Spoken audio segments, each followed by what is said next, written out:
What if you had to defend your home with 170 soldiers against an army of 1,400? What if those soldiers were tank crews, and that army was the entire Syrian armored corps rolling across the border, while your country was fasting for its holiest day? And what if losing meant your nation ceased to exist within 48 hours? October 6, 1973, the Golan Heights. 1,200 square kilometers of volcanic rock overlooking northern Israel. At 2 p.m., while most Israelis observe Yom Kippur, the Day of Atonement, fasting and praying in synagogues across the nation, 1,000 Syrian artillery pieces open fire simultaneously. Within minutes, 50,000 Syrian infantry and 1,400 tanks surge across the demilitarized zone in the largest coordinated surprise attack since Pearl Harbor. Standing between Syria's armored divisions and the Israeli heartland are fewer than 6,000. Defenders spread across the entire Golan front. 170 tanks, 60 artillery pieces. Most crews are reservists who were home just hours ago, breaking their fast with family. The math is simple, brutal, and seemingly decisive. 8 Syrian tanks for every Israeli tank.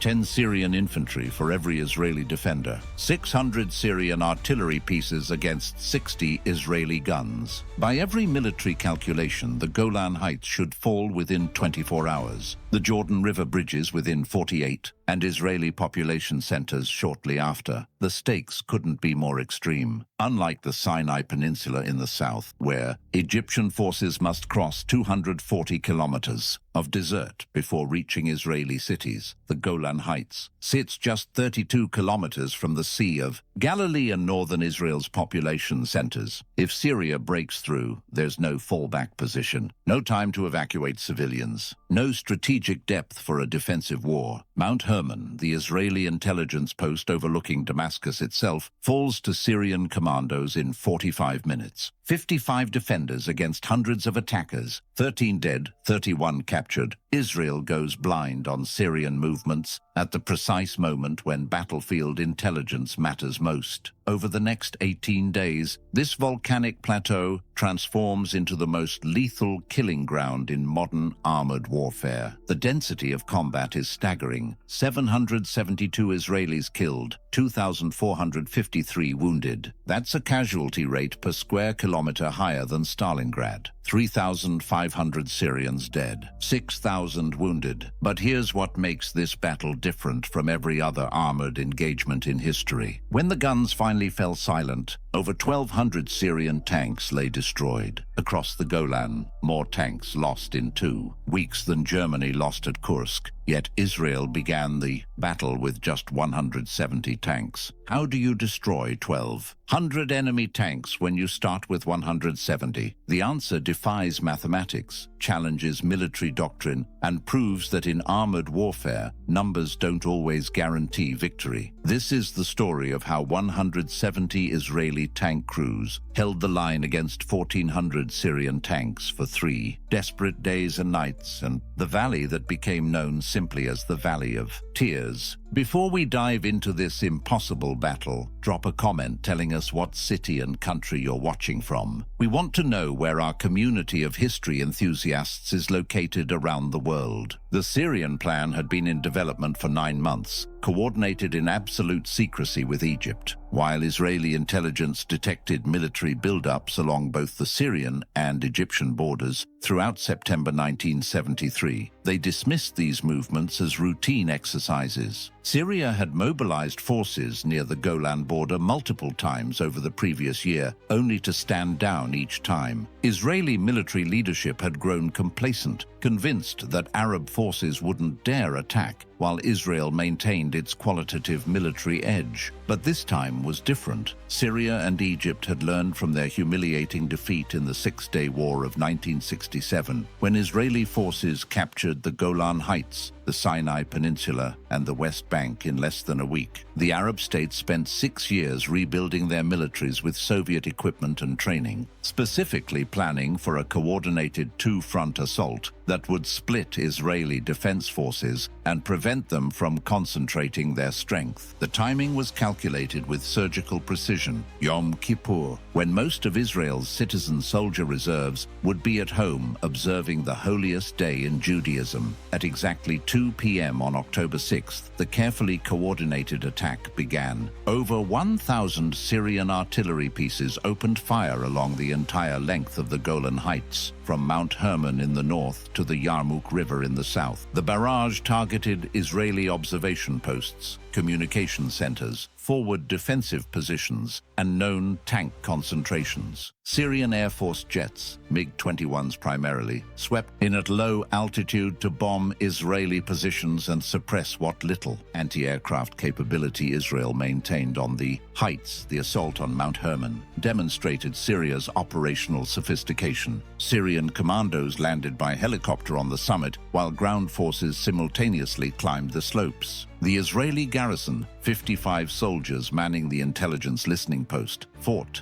desperately, but they were overwhelmed by hundreds of attackers equipped with heavy weapons. By 2:45 p.m., Mount Hermon had fallen. 13 Israelis lay dead, 31 were captured, and Syria had seized Israel's primary intelligence asset overlooking Damascus and the Syrian interior. The timing couldn't have been worse. Israel was now blind to Syrian troop movements at the exact moment when knowing enemy positions meant the difference between survival and annihilation. Along the southern Golan, where the terrain flattens into rolling hills and broad valleys, the situation deteriorated rapidly. The defending 177th Armored Brigade held approximately 80 operational tanks spread across 20 kilometers of front. They faced the Syrian 5th Infantry Division and 1st Armored Division, over 700 tanks, supported by mechanized infantry and self-propelled artillery. The Syrians had rehearsed this assault countless times on training grounds that replicated the Golan's geography. They knew exactly where the Israeli anti-tank ditches ran, where the defensive positions were located, and which routes offered the best approaches. The Syrian bridging equipment, however,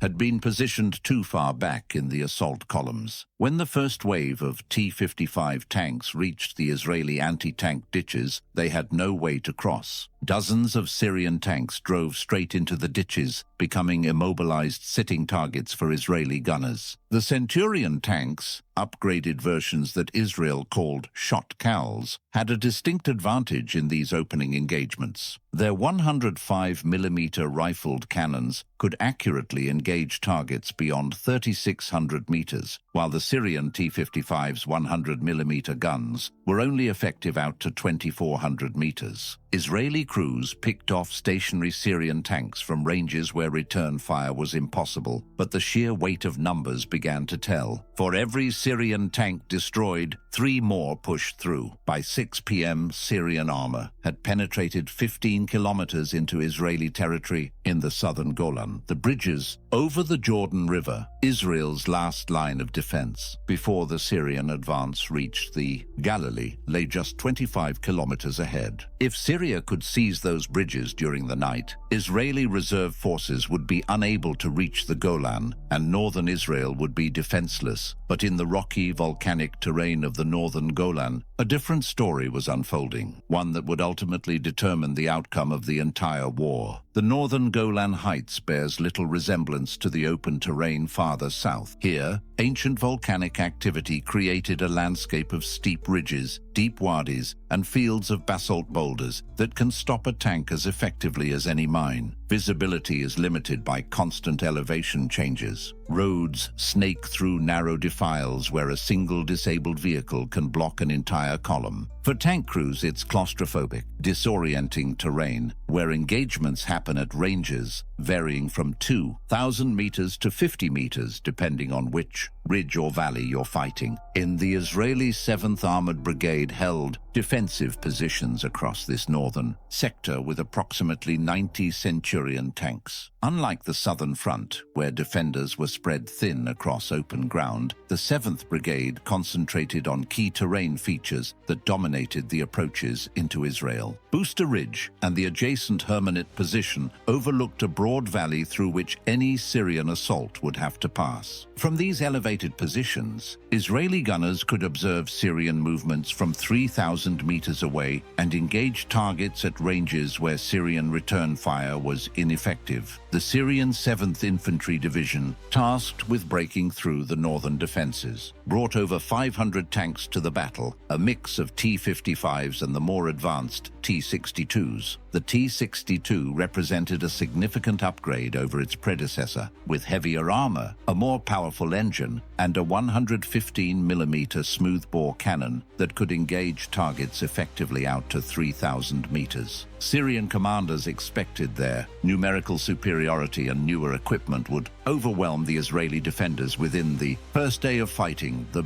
afternoon of October 6th saw Syrian forces making steady but costly progress. Israeli tank crews used the terrain to their advantage, firing from hull-down positions where only their turrets were exposed, then reversing off the firing line before Syrian gunners could acquire targets. The volcanic rock provided natural protection. Shells that missed their target would strike stone instead of penetrating to hit another tank behind it. When Syrian tanks attempted to advance up the slopes, they had to expose their thinner belly armor to Israeli gunners on the heights above. As darkness fell, the Syrians attempted a night assault, believing their technological advantage would prove decisive. Soviet-supplied T-55s and T-62s came equipped with infrared searchlights and night vision equipment that allowed crews to detect targets up to 1,200 meters away in complete darkness. Israeli Centurions had no such equipment, just handheld night vision binoculars that could detect the infrared beam from a Syrian searchlight, but provided no way to aim or fire accurately in return. The result was some of the most desperate close-range combat of the entire war. Engagements that had taken place at 2,000 to 3,000 meters during daylight collapsed to ranges of 30 to 200 meters in the darkness. Israeli crews developed improvised tactics on the fly. They'd briefly activate their searchlights to illuminate a target, identify it through their gun sights, immediately turn the searchlight off, and then fire blindly at where they'd last seen the enemy tank. Sometimes this worked. Often it didn't. Syrian tanks that had been picked off at long range during daylight now drove to point-blank range before Israeli crews even knew they were there. By dawn on October 7th, the 7th Armored Brigade had lost 18 tanks during the night fighting. But when daylight allowed Israeli observers to count the burning hulks in the valley below, they stopped at 60 destroyed Syrian tanks. The terrain had forced Syrian forces into predictable approach routes, where massed Israeli fire could concentrate on narrow avenues of advance. Still, the cost was mounting. The 7th Brigade now had roughly 70 operational tanks, and Syrian forces showed no signs of slowing their assault. At 7 a.m., the Syrian 78th Tank Brigade, over 200 fresh tanks held in reserve, launched a massive assault into the valley. For 6 hours, Israeli and Syrian armor exchanged fire across ranges from 10 meters to 2,100 meters, depending on which fold in the ground they occupied. Syrian commanders attempted to flank the Israeli positions, probing for weak points, but the rough terrain channeled their movements into killing zones that Israeli gunners had pre-registered. By mid-afternoon, the Syrian assault broke. They'd lost over 90 additional tanks trying to punch through the Israeli line. But the victory came at a terrible price. The 7th Armored Brigade was down to 40 operational tanks and critically low on ammunition. Some companies reported fewer than 10 shells remaining per tank. As darkness fell on October 7th, Israeli defenders knew the worst was yet to come. Syrian High Command was assembling their strategic reserve, the elite Republican Guard Armored Division, for one final overwhelming push that would either break the Israeli line or shatter against it. October 8th, 4 a.m. Syrian commanders consolidated their remaining forces in the northern Golan into a single massive striking force. The 7th Infantry Division, 3rd Armored Division, and elements of the Republican Guard Armored Division, approximately 500 tanks, concentrated in assembly areas just beyond Israeli observation. Their mission was simple and unambiguous: break through the northern defenses, drive to the Sea of Galilee 25 kilometers away, and sever Israel's logistics lifeline to the Golan. Syrian intelligence assessed that Israeli forces were exhausted after 72 hours of continuous combat with minimal sleep, low on ammunition, and critically outnumbered. The mathematics seemed indisputable: 500 Syrian tanks against fewer than 40 operational Israeli tanks translated to odds of better than 12 to 1. Victory appeared certain. The Israeli 7th Armored Brigade faced an impossible situation. Brigade Commander Colonel Yanosh Ben-Gal counted his remaining effective strength, somewhere between 20 and 30 tanks, still capable of combat operations. Ammunition stocks had fallen to critical levels. Crews were running on willpower alone after 3 days and nights without sleep, surviving on cold rations and whatever water they could scrounge. Ben-Gal made the hardest decision of his command career. He'd hold 5 tanks in reserve, positioned 2 kilometers behind the front line. If the Syrian assault broke through his forward positions, those 5 tanks would be all that stood between Syrian armor and the Jordan River bridges. The Israeli defensive plan relied entirely on exploiting the single advantage they still possessed: the terrain. The main defensive line ran along Booster Ridge, a volcanic ridgeline that dominated the valley below. Israeli tanks positioned themselves in reverse slope positions, concealed on the back side of the ridge where Syrian observers couldn't see them. From these positions, they could see only a few hundred meters ahead, but Syrian tanks attempting to reach them would have to crest the ridge, silhouetting themselves against the sky and exposing their vulnerable undersides. The Syrian T-55's design limitation, its main gun could only depress 5 degrees, meant Syrian gunners would struggle to aim downward at Israeli positions once they'd climbed the slope. At 6 a.m., Syrian artillery opened with a bombardment that dwarfed anything seen previously in the battle. For 30 minutes, hundreds of artillery pieces pounded the ridgeline where Israeli tanks waited. Then the Syrian armor advanced, 150 tanks in the first wave, moving in line across the valley floor. Israeli crews held their fire, watching through their gun sights as the distance closed from 3,000 meters to 2,000 to 1,000. Only when the range dropped to 800 meters, as Syrian tanks began climbing the slopes toward them, did Israeli commanders give the order to open fire. The effect was catastrophic for the Syrians. Concentrated fire from 25 Israeli tanks struck the advancing Syrian line simultaneously. Within 8 minutes, 40 Syrian tanks burned in the valley. But the assault didn't falter. Syrian commanders pushed forward the second wave, which advanced directly over the hulks of destroyed vehicles from the first wave. Engagement ranges collapsed as Syrian tanks closed in. 2,000 meters became 1,000, became 400.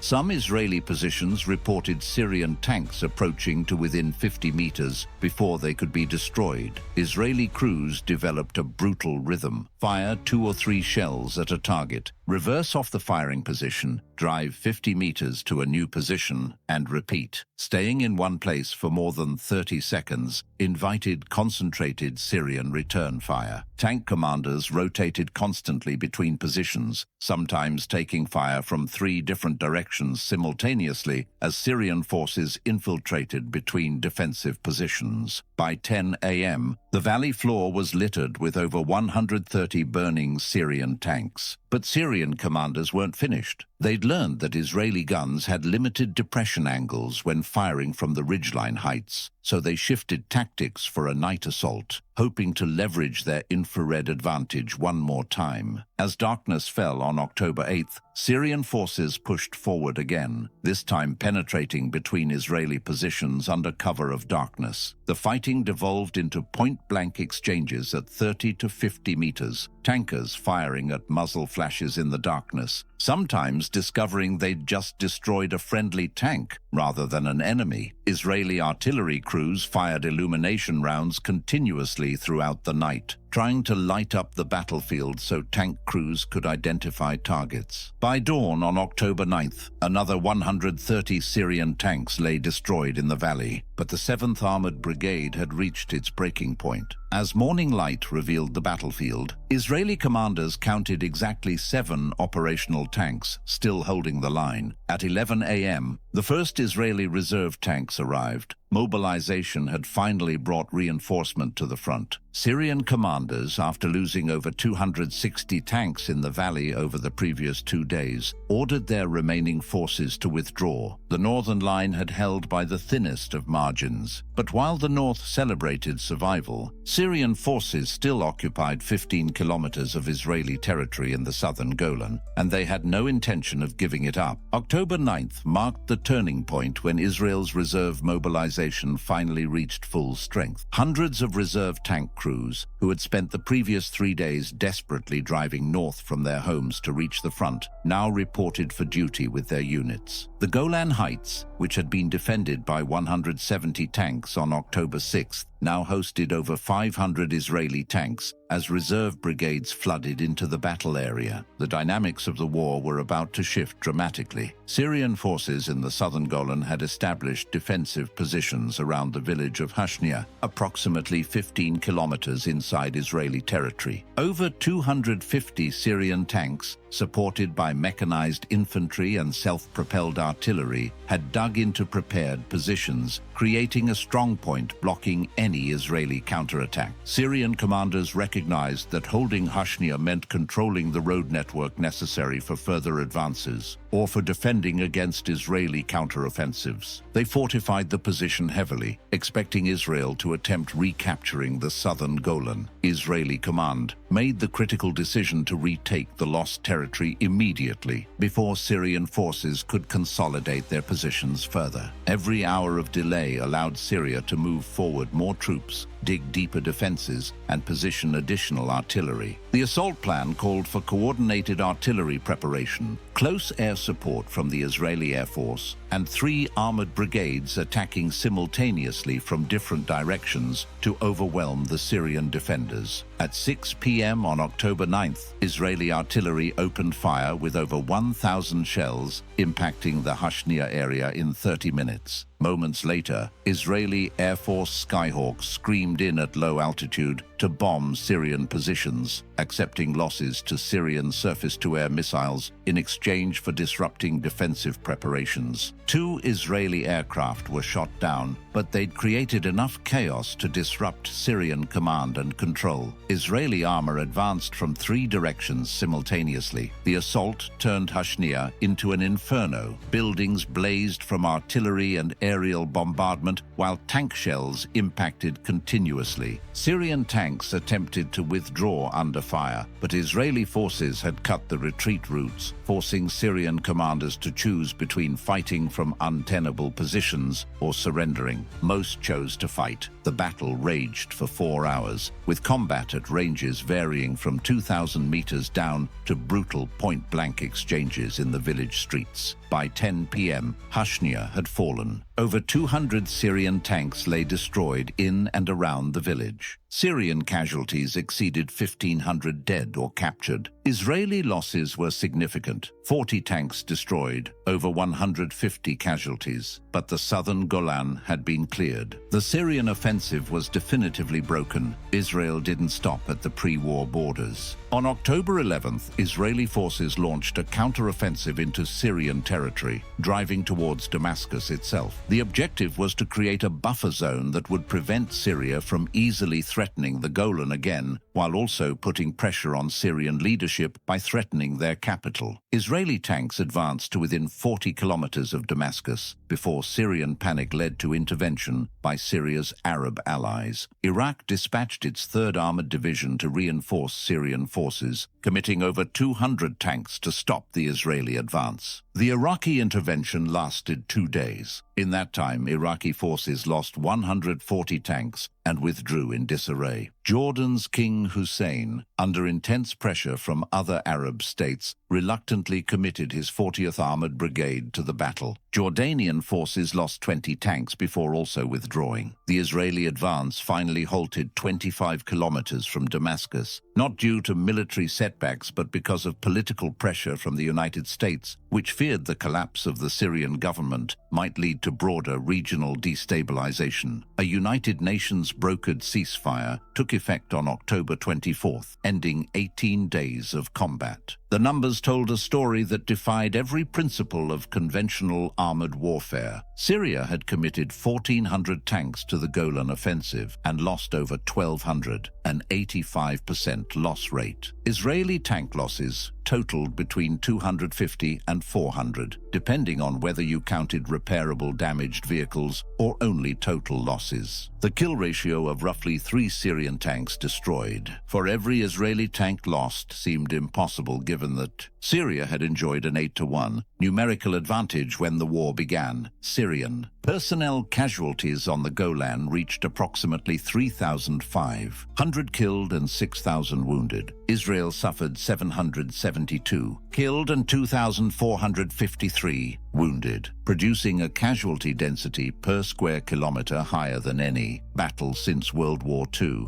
The Valley of Tears alone saw over 500 destroyed. Syrian tanks scattered across just a few square kilometers of volcanic terrain. The Golan Heights remains under Israeli control 52 years later, still disputed territory where Syrian claims of sovereignty continue clashing with Israeli security concerns. The 1973 battle didn't resolve that dispute. It merely determined which side would control the ground when the fighting stopped. The Battle of the Golan Heights demonstrated that numbers alone cannot guarantee victory in armored warfare when confronting superior training, better tactics, and strategic use of terrain. Multiple factors combined to produce Syria's catastrophic defeat despite overwhelming numerical superiority. Israeli tank crews achieved first-shot hit rates approaching 80% during daylight engagements, while Syrian crews averaged closer to 30%. This massive disparity in gunnery skill meant Israeli tanks destroyed Syrian armor long before Syrian gunners could return effective fire. Terrain exploitation multiplied Israeli firepower in ways Syrian planners never anticipated. Reverse-slope defensive positions forced Syrian tanks to expose their vulnerable undersides when cresting ridges, creating perfect killing zones. The rocky, uneven ground of the northern Golan channeled Syrian advances into predictable routes where Israeli gunners had pre-registered their fire. Every natural advantage was ruthlessly exploited by Israeli defenders who knew their positions intimately. Syrian tactical rigidity contrasted sharply with Israeli flexibility. Syrian commanders repeated frontal assaults into prepared killing zones rather than attempting to bypass strong points or develop alternative approaches. Israeli crews constantly maneuvered between firing positions, making themselves difficult targets while Syrian tanks advanced in rigid formations that simplified targeting. Training disparities explain much of this difference. Israeli tank crews underwent 6 months of intensive training, including realistic combat simulations, while Syrian crews received approximately 3 months of basic instruction before deployment. Modern warfare continues validating these lessons. Ukraine's defense against Russian invasion in 2022 showed similar principles: superior training and tactical flexibility offsetting numerical disadvantages, terrain exploitation multiplying defensive firepower, and motivated defenders achieving disproportionate effects against larger but less skilled forces. The human cost transcends statistical analysis. Syrian soldiers fought bravely despite catastrophic tactical leadership, with many dying in burning tanks without ever seeing the enemy who killed them. Israeli reservists abandoned their holiest day to defend their nation, with families losing sons, fathers, and brothers at rates unseen since. The Valley of Tears earned its name because survivors stopped trying to count. Destroyed tanks after reaching 200, the scale of destruction overwhelmed comprehension. This battle reminds us that determination and skill can triumph against overwhelming odds. but such victories exact costs that echo through generations. Subscribe to Stories of Wars for more accounts where courage rewrote history's equations. And tell us in the comments, what battle should we cover next? The Korean War's chosen reservoir, the Battle of Kursk, Vietnam's Ia Drang Valley. Vote in the comments below, and we'll bring you the story you want to hear. Thanks for watching.